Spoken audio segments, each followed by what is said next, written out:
Hoje a gente vai conversar com o Victor, que tem uma relação de amor e ódio com o Canadá, né? A gente vai comparar Canadá com o Brasil, o contraste, né, entre os países e como isso impacta, né, nossa percepção, de ambos os países, inclusive. O Victor tem uma opinião bem contundente, hein, pessoal? Vai ser bem interessante a nossa conversa. Ele tem 7 anos de Canadá e ainda tá trabalhando na adaptação. Tudo bom, Victor? Tudo bem, Dimitri? Como é que você tá? Tudo bem, Tudo família? Bom. Beleza. Tudo certinho. Bom, Victor, assim, eu te chamei aqui para essa conversa justamente porque você é polêmico. O Victor, ele tem uma opinião, assim, forte, né, sobre o Canadá, e eu acho que vai ser bem interessante. A ideia hoje é comparar vários aspectos mesmo. A gente tem até uma listinha aqui de aspectos para a gente comparar, né, e eu quero ouvir muito a opinião do Victor. Vocês sabem, pessoal, a gente traz aqui todas as opiniões e todas as opiniões devem ser ouvidas, todos os pontos de vista devem ser ouvidos. Eu acho muito importante isso, né? Vamos ver se eu concordo com o Victor aqui. Vamos ver até o fim da conversa se eu concordo com o Victor. Vamos embora para essa conversa. Bom, Victor, antes da gente entrar nos tópicos, eu queria que você contasse pra gente um pouco da sua história, né? A sua relação com o Canadá, quando que você veio, falar um pouco, né? Como que você veio com a família, como que foi isso? Dá uma introdução breve aí pra gente. Claro, então. Eu vim para cá, Dimitri, no meio de 2016, né? Uma situação bem crítica para o Brasil. Vim para cá no meio de 2016 e a gente veio para Vancouver direto. A gente juntou lá o nosso dinheirinho, veio, aplicou para o visto, tudo, conseguiu todos os documentos e minha esposa veio fazer um mestrado em educação na SFU. Então a gente ficou muito feliz que ela mandou a carta de recomendação dos professores dela, tudo, ela foi aceita e nós viemos. Ela veio com visto de estudante e eu de trabalho. E foi muito interessante, porque assim, muitos desafios que a gente enfrentou, né? A gente sempre ouvia Canadá precisa de brasileiro, que eu acho que é o maior embuste que até hoje estão propagando aos 7 ventos e tem vira e mexe na Folha, no Estadão, em vários jornais brasileiros online estão falando isso. Não é de todo errado, mas da forma que eles falam, parece que é só você ser brasileiro que o Canadá quer você. E não é assim, né? E assim, é meio triste que eu vou falar, mas o Canadá precisa de todos os imigrantes que tenham muito boa educação, que tenham dinheiro, que tenham muito boa saúde, porque ele não quer que você venha para cá para usar o sistema de saúde deles, né? Eles vão oferecer para você acesso, lógico, mas eles não querem que alguém venha já com um monte de problema de saúde para usar o sistema de saúde deles, né? Logo de cara. Então, assim, o Canadá precisa de imigrantes estudados, qualificados, com boa fluência no idioma, com muita experiência profissional. Se você está na tua área, o Canadá quer que você tenha 5, 7, 10 anos, 15 anos de experiência, aí ele quer você, então ele quer sênior, todas as áreas, porque para o país é muito bom, ele não gasta dinheiro formando ninguém, entendeu? E ainda tem dinheiro para gerar na economia, gerar e girar, né? Gerar porque você arruma emprego e paga imposto, e você está consumindo, você vai alugar uma casa, você vai alugar ou comprar um carro, você vai ir no mercado, então para o Canadá é maravilhoso, tem os imigrantes que vêm para cá se propondo a ter o Canadá como sua nova casa. E ainda o dinheiro que você gasta no processo, né? No processo. Exato. De ficar. Pois é. O PR custa, todos os vistos custam, a cidadania custa, tudo custa, né? Então, pro governo é dinheiro, free money, né? Dinheiro livre. Pois é. Com certeza. Pois é. Concordo totalmente com você, Victor. Hoje o Victor, a gente vai ver se eu concordo com os pontos aqui do Victor. Mas concordo totalmente, é isso mesmo. E é isso, essa história do Canadá precisa de brasileiro é um clickbait aí que o pessoal usa, é verdade, não tem nada a ver isso, não necessariamente brasileiro. A gente elogia, assim, a gente recebe elogio de canadense, os brasileiros são elogiados pelo canadense, quando eles conhecem, quando eles trabalham com o brasileiro, sabe que o brasileiro é esforçado e tal. Você concorda comigo ou não? Total. Pois é. Agora, não o governo, enfim, pro governo tanto faz se é brasileiro ou qualquer país, né? Isso não faz diferença nenhuma. Pois é. Exato, é isso mesmo. Mas, Dimitri, uma coisa que pegou muito pra mim também, eu vou falar muito nesse vídeo Brasil e Canadá, mas por favor, tenha em mente que é São Paulo, capital e Vancouver, que eu só conheço São Paulo no Brasil e eu só conheço Vancouver, então eu vou falar de maneira carinhosa ou como se fosse um um apelido ou um atalho, mas eu não conheço o Canadá inteiro, que é um país gigantesco, em território, extensão, culturas, línguas, tudo. Eu só conheço Vancouver, que é uma cidade pequena, convenhamos, não uma cidade grande. É a primeira polêmica já. Não é grande Vancouver, tem acho que 6 milhões e pouco de habitantes, a grande Vancouver, né, com as cidades satélite do lado, e São Paulo sozinho já é maior do que... São Paulo sozinho já dá quase todo o Canadá, né? Tem 20 e poucos milhões de habitantes, a grande São Paulo, né, com a BCD. E o Canadá tem... Quando eu vim para cá em 2016, Dimitri, tinha 35 milhões de habitantes. Agora, se eu não me engano, está em 39. Então já deu uma crescida. Mas ainda assim, só São Paulo já daria quase todo o Canadá, né? 22 milhões para 39, está mais ou menos... Agora deu uma crescida, mas... Por exemplo, o clima. O clima pegou muito para mim, Dimitri, porque é muito cinza aqui, e chove. E outra coisa que eu não gosto de falar, o pessoal fala, chove tanto em Vancouver que chamam de Raincouver. Para mim não é Raincouver, para mim deveria chamar Chuviscouver, porque tá sempre essa indefinição, tá sempre... E você mora aqui tanto tempo, depois você tá aqui 3, 4, 5 anos, você nem se incomoda mais, você nem sai com capa de chuva mais, você sai só com aliás, você sai só com uma capinha de chuva fina, leve e acabou. Porque não é chuva. Chuva tropical do Brasil, aquela que você toma banho na rua, você volta, você tá pingando a roupa, parece que você pulou numa piscina e saiu, entendeu? Isso é chuva, pra mim. Então tem esse aspecto também do Canadá que parece que muita coisa em Vancouver é um chove e não molha, é uma coisa que vai e não vai. Então, por exemplo, as pessoas que falam que são muito polite, são muito educadas. Até a página 2, né? Porque assim, esbarram em você, sorry, é só isso. Assim, na minha opinião, o Vancouverite, ele é educado. Ele não é, assim, ele é nice, ele não é kind. Se você precisar de ajuda, eu não acho que ele vai te ajudar no aeroporto ou no ônibus. Então, assim, ele é esse primeiro verniz civilizatório de ser gentil. Mas gentil mesmo. Aí eu acho que o Brasil está muito mais à frente nesse aspecto, em geral, né? Tem 1000 exceções em todos os lugares, mas acho que o Brasil, se vai no aeroporto, alguém vê que você é uma mulher com uma criança, alguém vai te ajudar para pegar a mala, alguém vai te ajudar a levar uma mala para um ônibus. Aqui não tem muito esse negócio, que eu percebi, né? Que eu vivi. O que você acha? De um modo geral, eu concordo mesmo. E quando a gente fala isso, inclusive, muita gente de outras províncias pequenas, cidades pequenas, tal, comentam que é diferente para eles, né? Eles sentem mais esse senso de comunidade. E muita gente comenta que aqui, na região aqui de Vancouver, especificamente, não se sente muito esse senso mesmo. E eu concordo, eu acho que eu tendo a concordar mesmo.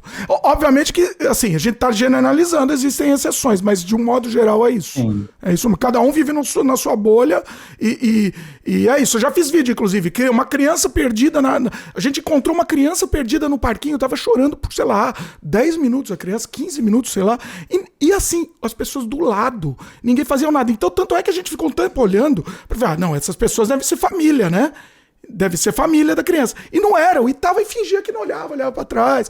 E aí a gente teve que ir lá. Quando a gente foi, os caras se ligaram e também foram, entendeu? É isso.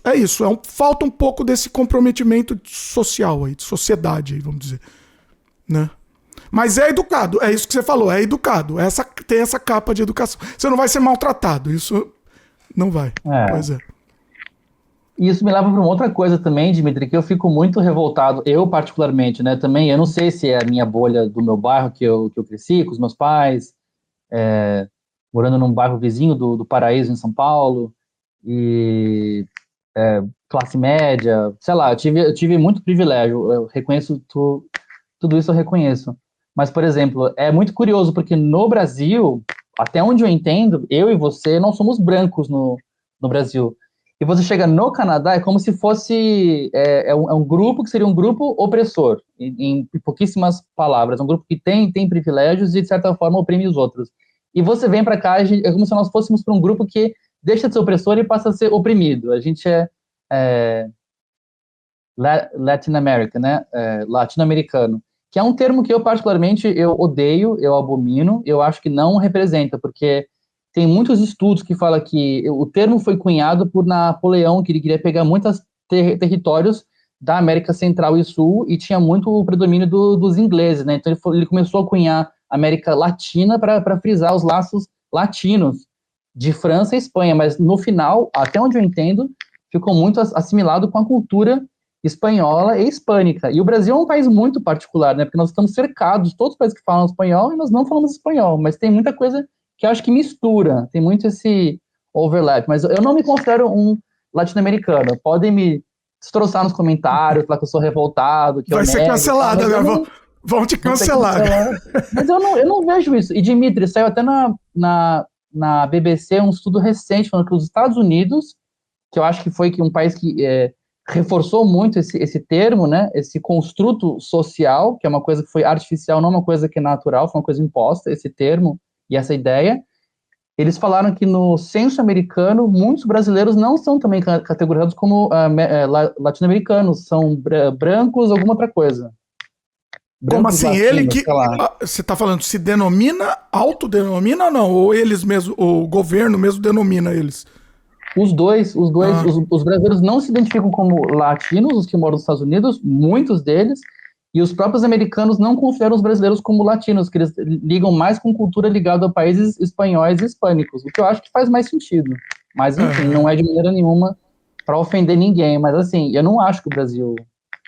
É muito misturado o Brasil. O Brasil é o Brasil, é brasileiro, América do Sul. Aí eu acho que é mais correto, mais apropriado falar pela geografia, por esse lado todo. A própria cultura, né, do brasileiro é muito diferente da cultura de quem fala espanhol, assim. Se bem que a gente tem algumas similaridades também, né? Assim, em termos de trato pessoal, eu acho que é um pouco parecido, mas questão de cultural, eu acho que é um pouco diferente, né? É uma complicação. Eu não sei se tem uma...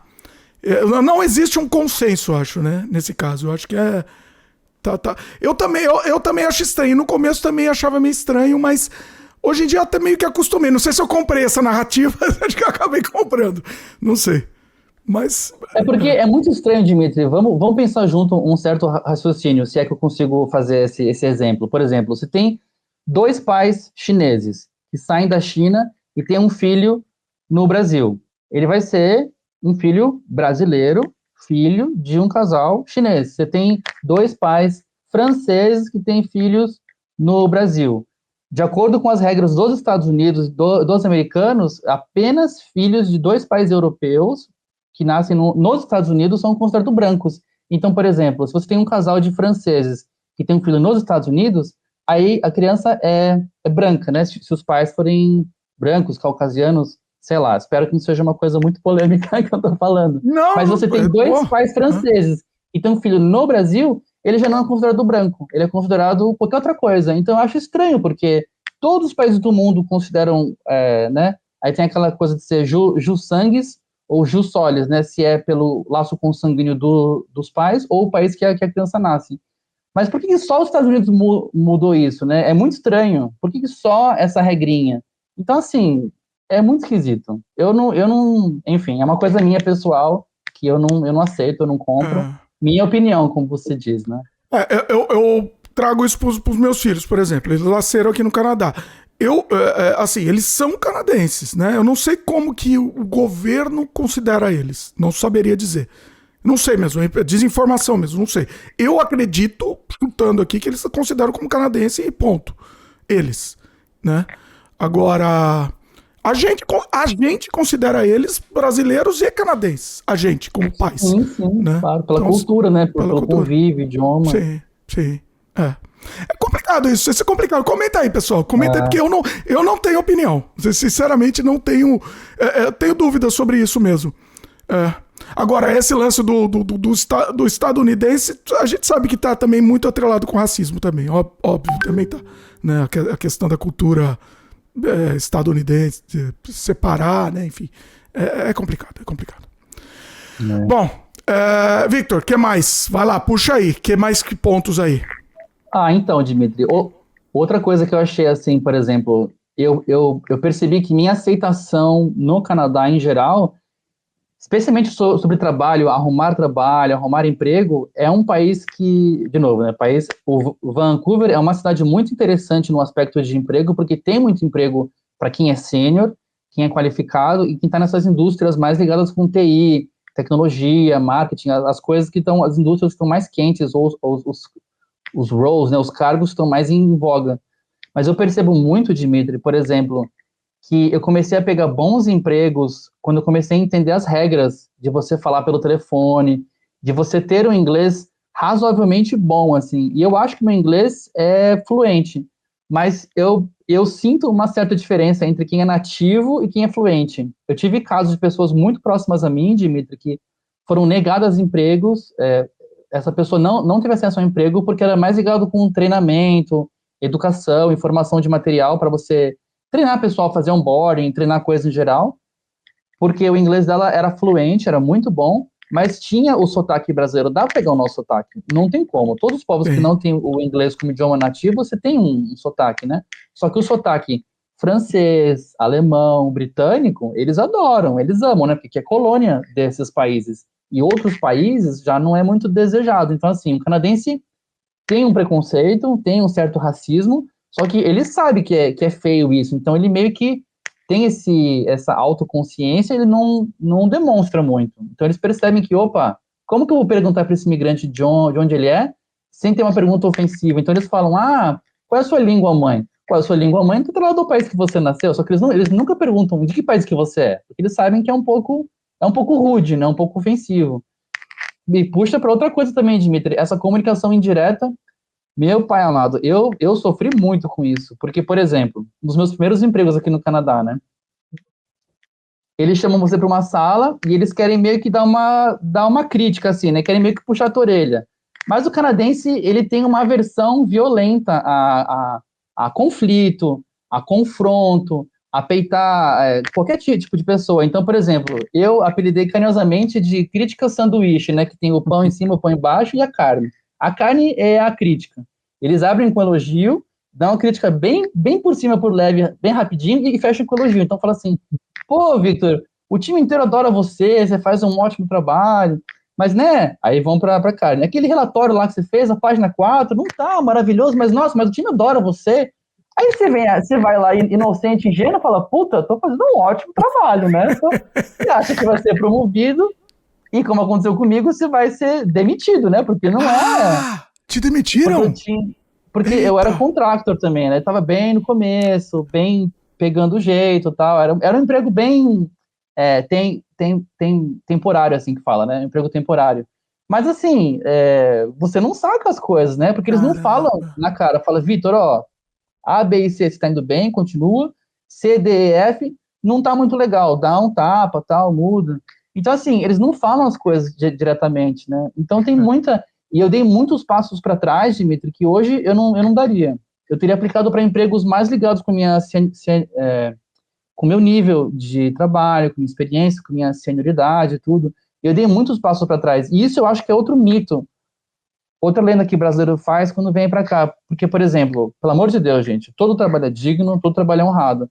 Mas você vê engenheiro, gente com mestrado, arquiteto, médico, gente que tem áreas de formação que demoram muitos e muitos anos e muito estudo no Starbucks, sabe, em vários empregos que não tem nada de errado, mas é um emprego que paga muito menos. Então você vê a pessoa se ferrando, quebrando a cara, trabalhando que nem louca, ganhando um dinheiro muito menos do que ela tem capacidade para ganhar, por causa desse Canadian Experience, que é outro mito também. Na minha opinião, Dimitri, esse Canadian Experience é só para proteger o mercado canadense, porque tem muita gente muito qualificada. Eu já vi taxista, Dimitri, que fala 3, 4 línguas, tem mestrado, tem doutorado. É muito louco esse país, como funcionam as coisas, né? Então, para você pegar isso, é só o dia a dia, só estando aqui e vivendo com as pessoas. E também sobre as entrevistas de emprego, né? É muito delicado, porque eles te ligam e você tem que saber, tem 6, 8 ou 10 tipos de contrato de trabalho. Eu acho que os dois dos mais comuns são o full-time permanent, né, que é como se fosse um CLT, e tem o contractor, como se fosse, a grosso modo, um PJ, né? E se você é o CLT, que equivale aqui, eles vão falar, qual é o teu salário? Você tem que falar o valor que você ganha vezes 12, né, que é quanto você ganharia no ano. Sim. E você não sabe disso às vezes. Ou quanto que você cobra. E se você é contractor, é a hora. E você tem que ter uma noção dessas coisas. Se você cobra Ah, um preço muito baixo, você pode pensar assim, como um bom brasileiro, né? Vou oferecer menos, porque a pessoa vê o meu currículo, vê todas as minhas qualificações, e vai querer me contratar. Só que se você cobra muito baixo, eles vão pensar, pô, o cara não é qualificado, então eu nem vou contratar. Se você cobra muito alto, pô, o cara é super qualificado, eu não tenho orçamento para contratar ele. Então, assim, tem esse sweet spot, você nunca dá um número fechado quando você fala pelo telefone, você sempre fala, entre X e Y. Entretanto. Aí você tem uma margem para negociar. Então tem muitas nuances, né? E isso daí você precisa fazer a lição de casa, né? Aí não tem jeito. Aí você tem que ir atrás e aprender antes como funciona, exatamente. É meio que reaprender, né? Agora eu queria voltar ao lance do Canadian Experience que você comentou. Você acha que é uma... Porque assim, por exemplo, o médico ele não vai chegar aqui e trabalhar na área dele. Ele vai precisar... Na hora, tô dizendo. Ele vai precisar se credenciar, né? Tem toda aquela questão da validação, validar, né, na verdade. Validar diploma, enfim, né? Outro dia, ontem eu estava conversando com uma higienista, né, dental brasileira, inclusive, muito boa, e ela era dentista no Brasil. Ela tá há 20 anos no Canadá, eu vou trazer ela aqui, inclusive, já combinei com ela, vou fazer uma entrevista. Mas ela tá há 20 anos aqui no Canadá, trabalhando só como higienista, ela ficou. Justamente até por esse mito. Falar, não, vai ser muito difícil. E ela falou, é muito difícil mesmo. É muito difícil, caríssimo, né? Se você quer se credenciar, ela falou que você vai gastar entre 100 e 300 mil dólares. Nossa senhora. A brincadeira aí, só pra validar. Então é muito complicado. Muita gente acaba desistindo por causa disso, né? É complicado ou acaba mudando de área, né? Principalmente se a sua profissão é regulamentada, né? O que você acha? E é por isso que acaba indo para outras vagas. Eu não tô falando para, sei lá, para ir lá fritar hambúrguer. Eu conheço um advogado, um amigo meu, advogado, chegou aqui e foi fritar hambúrguer. Foi despedido no primeiro dia, não conseguiu, fritou, queimou tudo lá, não conseguiu. Mas é complicado, né? Por isso que eu acho que tem um meio termo. Eu não vou falar para você precisa fritar hambúrguer, mas também você não vai conseguir trabalhar na sua área já de uma vez. O que você acha? Então, Dimitri, você tocou num ponto que eu acho que é a ferida, assim, enorme do Canadá. Porque, por exemplo, a imigração que o Canadá tem é muito boa, é muito interessante. Tem problemas, lógico, todo lugar tem problema em todos os países, todas as coisas, mas é muito boa, tem que ser elogiado também. Agora, essa coisa de você traz um talento, o governo reconhece que você, ou a pessoa que está vindo para cá, tem inglês bom, tem um certo dinheiro, tem muita experiência na sua área, vem para cá. É como se tivesse uma desconexão ou um descompasso, uma falta de sintonia entre o governo e a população civil, entre o governo de fato e as corporações. Porque o governo reconhece que você é bom, ele deu o sinal verde, te deu os vistos, deu o passaporte, te deu tudo, você veio. Aí você vem para cá, parece que faltou combinar com as empresas. A empresa fala, não, mas espera aí, você não trabalhou aqui antes. Mas claro que não, você acabou de chegar aqui no país. Então, o crédito no banco costuma ser um problema. Ah, mas cadê seu crédito? Você acabou de chegar no país. Ah, cadê a referência de outro landlord, né? De onde você morou antes? Onde eu morei antes é no Brasil. Ah, mas aí tem os preconceitos deles, as visões, as limitações, né? Que eles acham, às vezes eles acham que tudo é mato, tudo é selva, né? E não é. O Brasil, por exemplo, tranquilamente, dá para falar sem nenhum susto, a área bancária do Brasil é maravilhosa, é muito rápida, muito dinâmica, tem muita coisa interessante. Então, assim, tem muita coisa boa no Brasil e tem muita coisa boa no Canadá. E mesmo tendo muitas críticas ao Canadá, eu continuo morando aqui, né? Por que eu tô aqui? Porque eu acho que... Eu tive um filho aqui com a minha esposa, né? O Benjamin, que agora tem 10 meses de idade. Vai fazer 11 daqui a menos de uma semana. Mas, assim, é um país seguro, é um país gigantesco em território, é um país que tem muita coisa boa. Então, eu vejo com muito bons olhos a parte que nós moramos, Dimitri, que é excelente. A costa oeste, eu acho que ela vai crescer muito. O comércio internacional com China, com Japão, com Coreia. O mundo inteiro está se voltando para a Ásia, para a indústria, para comércio. E o Canadá é um país que é muito interessante no aspecto de infraestrutura. E tem uma educação boa aqui. Eu acho que poderia ser melhor, mas tem uma educação boa.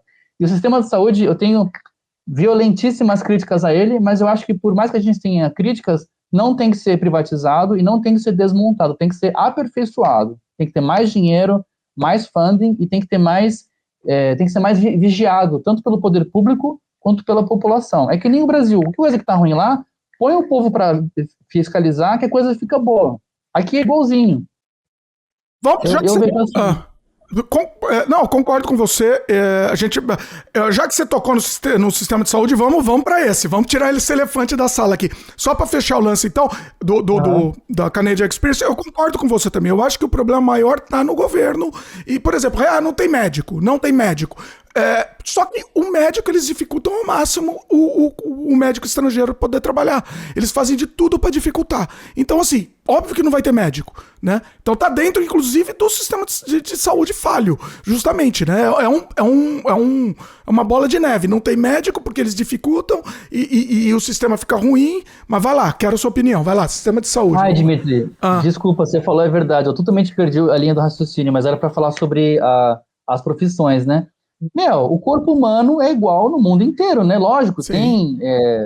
Muda um pouco, etnia, coisas minúsculas aqui e ali, mas o corpo é o mesmo, o coração é o mesmo, o pulmão é o mesmo.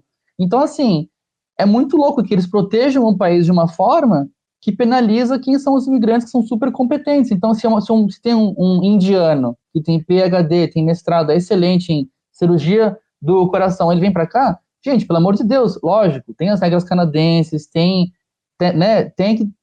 que ter algum tipo de revalidação, algum tipo de estudo, a gente não é maluco, tem que fazer alguma coisa, mas é tanta barreira, que uma coisa que é tão demorada, tão longa e tão cara, não sei, a impressão que dá, eu não falei isso, tá, mas é que quase eles têm um fetiche de ver gente com super qualificação limpando privada, servindo hambúrguer, porque não dá para entender, e é uma coisa que também você vê o povo muito ligado com trades, né, os ligado com encanador, eletricista, as áreas são muito importantes, ganhando rios de dinheiro tem informação aqui, mas a formação não é, né, uma formação acadêmica, é uma formação técnica, é importante, é relevante, é necessária. Eles ganham muito dinheiro. Então tem esse contraste também muito chocante entre produtos e serviços, né? Até onde eu entendo, Dimitri, produto no Brasil é caríssimo e serviço é barato. E aqui, em geral, é mais ou menos o contrário, né? Produtos são baratos, você trabalha, junta dinheiro e compra, e serviço é uma nota. Chama alguém para nossa casa fazer qualquer coisa, meu Deus, você tem que pôr a mão no bolso já, e tem que pagar ainda o tip, hein? Se não der a gorjeta, a pessoa ainda espuma, fica brava. Pô, eu vim até aqui, troquei o teu cano. Por isso que eu acho que tem uma cultura muito forte de do it yourself, né? Faça você mesmo. A pessoa fala, eu não vou pagar $500 pro cara vir aqui trocar o cano. A pessoa começa a ver na internet. Como que troca encanamento? Encanamento acho que é um exemplo infeliz, mas sei lá. Coisas menores que elas podem fazer, elas vão e fazem, né? Sim. Não dá, realmente não dá. Te quebra, pois é. Não, concordo com você. Mas, inclusive, assim, o governo... não, você estava falando... lembrei o que eu ia falar. Você falou, né, de não ajudar mesmo. Essa dentista que eu comentei, ela falou que, assim, tem um exame que você tem que fazer lá que custa $10 mil e você tem que ter 100% de acerto. 100% de acerto para você poder passar. Agora, aí eu perguntei para ela, né? Será que o dentista canadense que for fazer esse exame, também ele acertaria 100%? Será que ele acertaria? Nunca, né? Nunca. Entendeu? Então, é ridículo. Eu diria que é mais protecionismo do que qualquer outra coisa. Entendeu? Exato. Vamos proteger o nosso aqui. 2 pesos, 2 medidas. Mas vai lá, sistema de saúde, pode detonar aí, manda ver, porque eu acho que eu vou concordar aí, manda ver. Não, então, Dimitri, assim, poxa, é maravilhoso que existe esse sistema de saúde universal. Só que a gente que veio do Brasil e teve acesso ao plano de saúde privado, né, não importa a empresa que você contratou aí no Brasil, a gente tá muito acostumado eu tô com uma dor aqui no coração. Aí a pessoa pega lá o estetoscópio, já ausculta você, já vê e tal. Vamos fazer um exame A, B, C, D. Você vem aqui, eu tô com uma dor. Sem zoeira, esse país é movido a Advil e Tilenol. Cara, a hora que fechar uma dessas duas empresas, acabou o país, que tudo é Advil e Tilenol. Tá rindo, você concorda, né?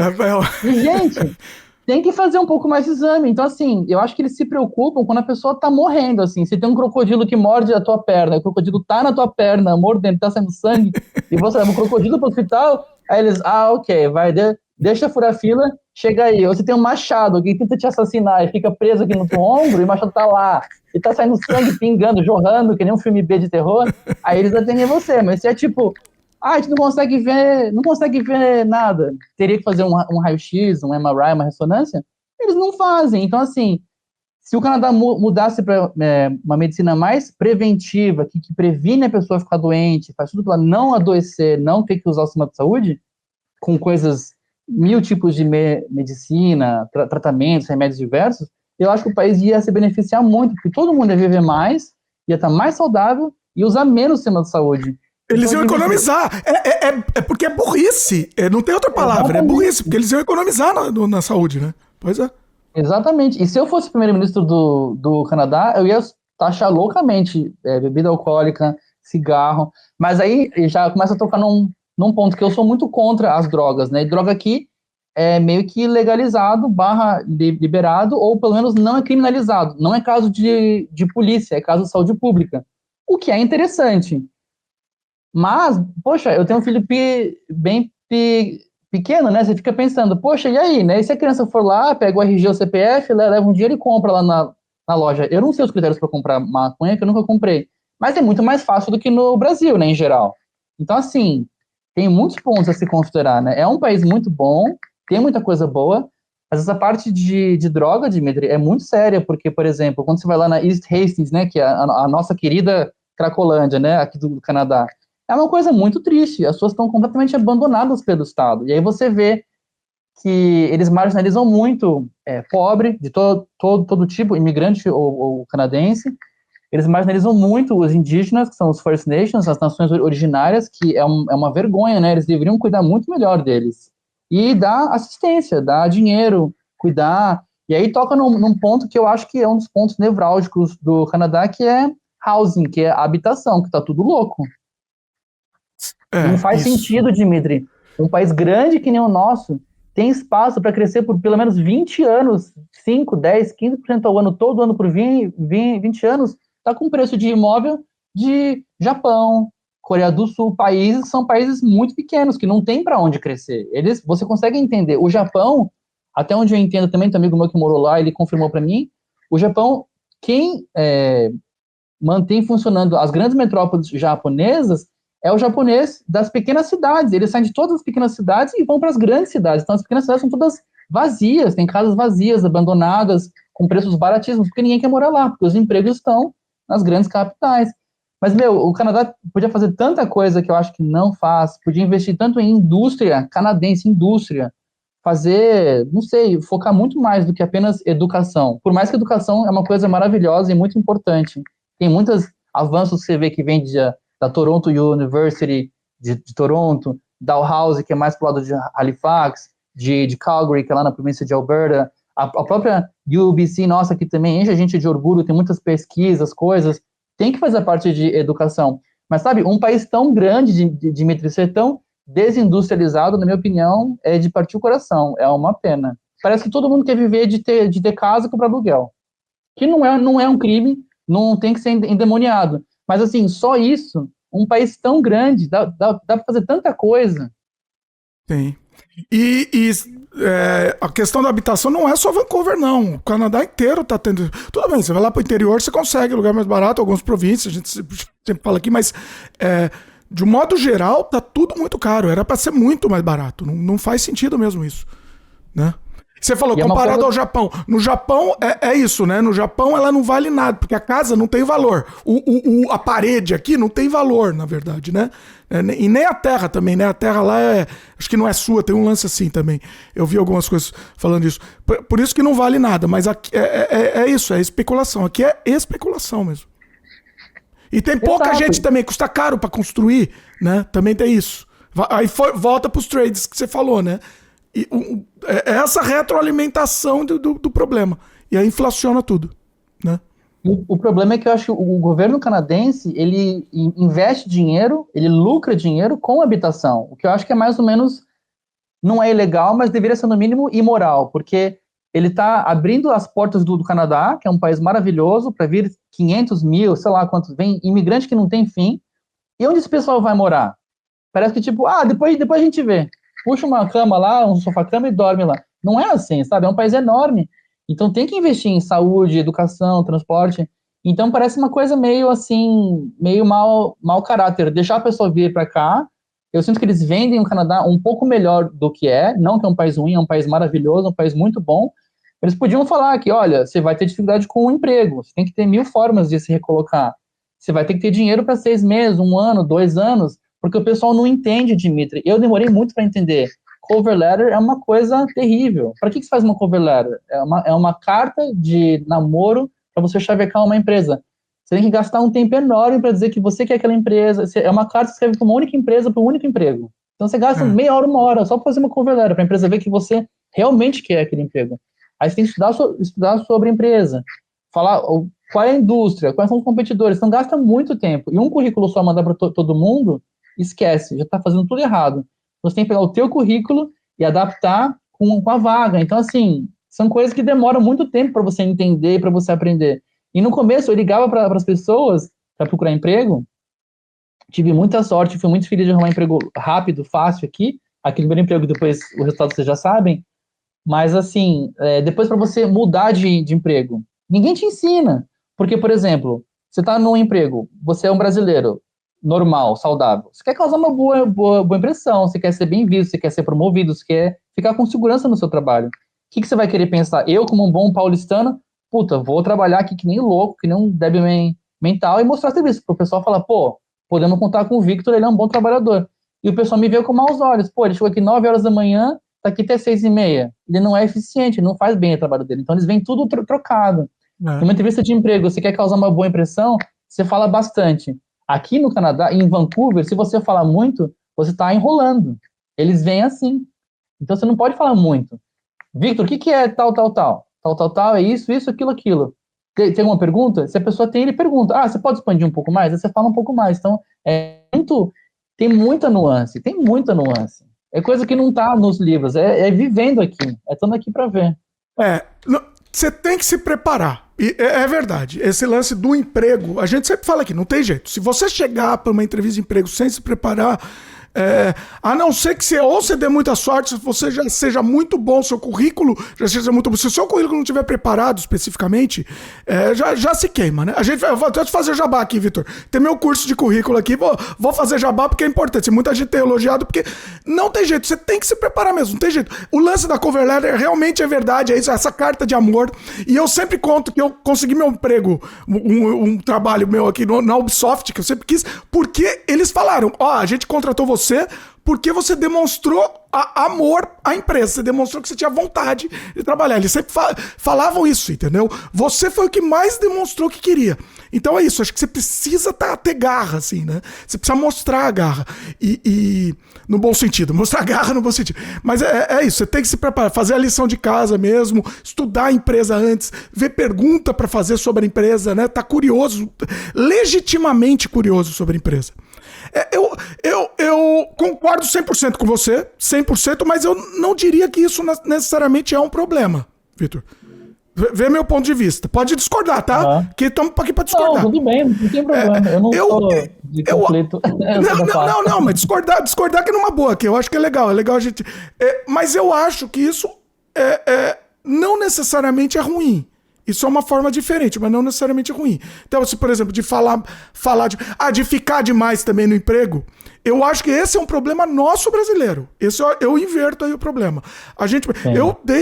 Cansei de ficar lá no Brasil, ficava até 10 horas da noite, 11 horas da noite na empresa, entendeu? E era uma coisa normal e bem vista.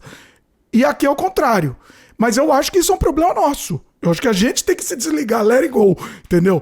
Chegou às 5 horas, sei lá, a nossa hora do trabalho, chegou às 5 horas, você larga o lápis no meio da frase, larga o lápis. É assim que eles fazem, né? Isso eu admiro, eu vou ser sincero, eu passei a admirar isso. Eu acho que a gente se dá muito, entendeu? A gente se dá muito para as empresas. O que você acha? Pode ser, Dimitri. Eu acho que você tem razão, sim, porque, por exemplo... E uma coisa muito interessante também, se você está em empresas que são grandes no Brasil, que existem aqui no Canadá, por exemplo, as de consultoria, Deloitte, PwC, Ernst Young, KPMG, ou bancos grandes que tem nos Estados Unidos e tem no Canadá, eles já reconhecem você, então você está numa vantagem enorme. Mas, por exemplo, você trabalhou na Petrobras, eu não sei se é um bom exemplo, mas sei lá, você trabalhou na Rede Globo, que é, sei lá, a segunda ou terceira maior emissora do mundo em orçamento, tecnologia, pessoal, tudo. Mas você vem para cá e você quer numa área de mídia, por exemplo, talvez eles não conheçam. Então, por exemplo, tem um amigo meu que ele mora em Brasília, trabalha na Caixa Econômica Federal. A Caixa sozinha tem a população inteira brasileira como cliente, que são 210 milhões. Não vou dizer que todos os brasileiros são clientes da Caixa Econômica, mas tem pelo menos 90, 95 milhões de clientes. Você põe isso no currículo, o cara vai falar, pô, quase o triplo da população do Canadá é cliente da empresa que você trabalhou, então para eles fica meio fora da realidade. Mentira, então, assim, você tá mentindo, né? Mentindo. Essa é paia pura, história de pescador. Eles não conseguem relacionar que o país Brasil é gigantesco também em território, em população, em muita coisa. Então, eles não conseguem relacionar. Então, se você tem uma empresa no Brasil que existe aqui, é muito mais fácil. Sim. E eu amorosamente discordo de você, Dimitri, porque assim, a carta de apresentação, a cover letter, eu acho que seria um opcional, um nice to have. Não deveria ser uma coisa obrigatória. Tem empregos que se você não manda, eles nem olham o teu currículo. E eu acho que isso é um crime. Mas enfim. Eu concordo com você e eu acho que é burrice deles. Eles estão perdendo um grande profissional por burrice, sinceramente. Concordo, sim. Eu acho que não. E inclusive, você sabe que nem é selecionado manualmente, né? Você sabe que o currículo primeiro passa por um robô que vai varrer a sua mensagem e aí sim vai para triagem manual. Então, assim, é burrice. É burrice mesmo. Não tenho o que dizer. Mas a gente... assim, eu não querendo ser conformista, mas já sendo, infelizmente, ou a gente dança conforme a música, ou a gente não vai conseguir o trabalho, né? Sinceramente. É verdade. Eu acho que deveria mudar, eu concordo com você. Eu acho que deveria. Sim, mas até mudar, não tem jeito, tem que dançar aí conforme a música, né? Fazer uma carta de apresentação específica para aquela empresa, bonitinha, pesquisar sobre a empresa, mostrar que você ama a empresa, enfim. Mas é complicado mesmo, é complicado e é muito frustrante. Eu posso dizer, é muito, muito, muito frustrante. Você manda para um monte, se não tá do jeito exato que eles querem, esquece, você não vai ser chamado mesmo. Você pode ser Jesus Cristo, você não vai ser chamado. Não adianta, não adianta. Pois é. É verdade. Ô Dimitri, só para encerrar esse assunto então, uma coisa que eu queria falar para ser elogiosa ao Canadá, porque eu acho que também, só falar mal também é ruim, mas, por exemplo, tem que ser elogiado os seguintes aspectos do Canadá e do mercado de trabalho. Eles contratam gente com 40, 50, 60, coisa que no Brasil, eu acho que a vida útil de uma pessoa no mercado corporativo, no mundo corporativo, é muito curta, infelizmente.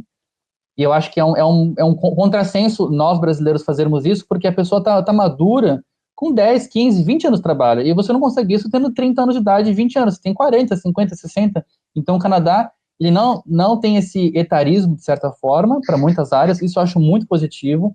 Eu acho excelente também que não pedem foto, que eu sei que na Alemanha pedem foto, em alguns países pedem foto, não sei se no Brasil pedem. Não pedem para saber se você é casado ou não. Não pedem para saber tua religião. É ilegal, inclusive. É ilegal.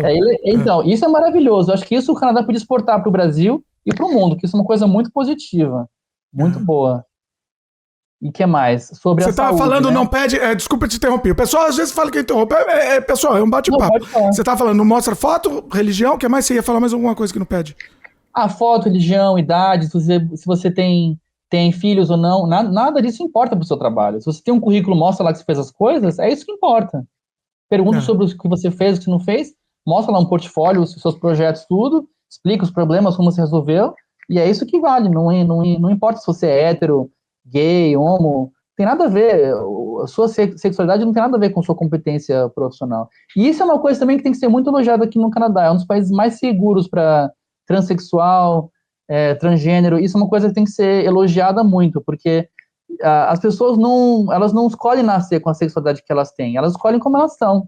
E eu acho que o Brasil, infelizmente, peca muito nesse ponto de tem muita perseguição a travesti, a transexual, e não tem que perseguir. Tem que ver o seguinte, a pessoa paga os impostos, a pessoa faz o trabalho direitinho, a pessoa atravessa o sinal na faixa quando tá verde, é isso que importa. Todo mundo é igual. Inclusive, eu vou fazer questão de levar o meu filho para aquela leitura de drag e de travesti, para ele ver que não tem nenhum problema nenhum no mundo. Eu acho que isso é uma coisa, inclusive, se você fica horrorizado com isso, então o Canadá não é um país para você, porque o Canadá é um país que respeita muito, não é? Admite as diferenças, e isso é uma coisa muito positiva. Isso é uma coisa que Eu sinto que se você vem para o Canadá como um imigrante, eles querem que você celebre a sua cultura, os seus laços, o seu heritage, né, de onde você veio. Então, se a gente se juntar com brasileiros e fizer uma festa junina, ninguém vai achar terrível isso. Ninguém vai, meu Deus, que música horrível. Ninguém, eles respeitam, eles sabem que é diferente, não é a cultura deles, é diferente, então eles deixam fazer. Não tem nenhum problema. Isso eu acho muito legal, assim, que eles fazem esse esforço consciente para sempre estar respeitando. Isso que vai fazer o Canadá ter essa coxa de retalhos de várias culturas e vários povos que vai dar muita força para o país. Não vai ser uma fraqueza, vai ser uma força muito grande. Que também, voltando para o mundo corporativo, é uma tendência muito, muito, muito forte esse EDI, né? Equity, Diversity e Inclusion. Contrata brasileiro, indiano, chinês, não importa o país, importa se tem as skills. Então é muito legal isso, é muito positivo, isso tem que ser elogiado. Eu Concordo, acho. concordo com você também. Na sua lista você tocou mais outros assuntos aqui. Você falou de religião que você queria tocar também, né? Então, eu sinto muita falta de. Eu sou mais espiritualista barra espírita, mas eu não sou espírita, mas eu sinto muita falta de coisas mais esotéricas em geral. Então, eu não vejo ninguém, leitura de tarô, quiromancia, eu não vejo nada ligado de matriz africana. Eu vejo que o Canadá ainda é um país muito, muito, muito jovem, e é uma coisa muito de Vancouver. Você não vê muitos negros em Vancouver, é uma coisa bem estranha para nós, somos brasileiros, a gente está mais acostumado a estar com diferentes etnias, povos, e aqui é tudo mais homogêneo, né? Todo mundo tem mais a mesma pele, a mesma cara, mais ou menos o mesmo sobrenome. Então isso é um pouco meio diferente pra gente brasileiro. Eu sinto muita falta de ir na Umbanda, por exemplo. É uma coisa que eu tenho muito carinho pessoalmente. E É, aqui não tem muito, só tem igreja e acabou. E tem igrejas diferentes, evangélica, católica, presbiteriana.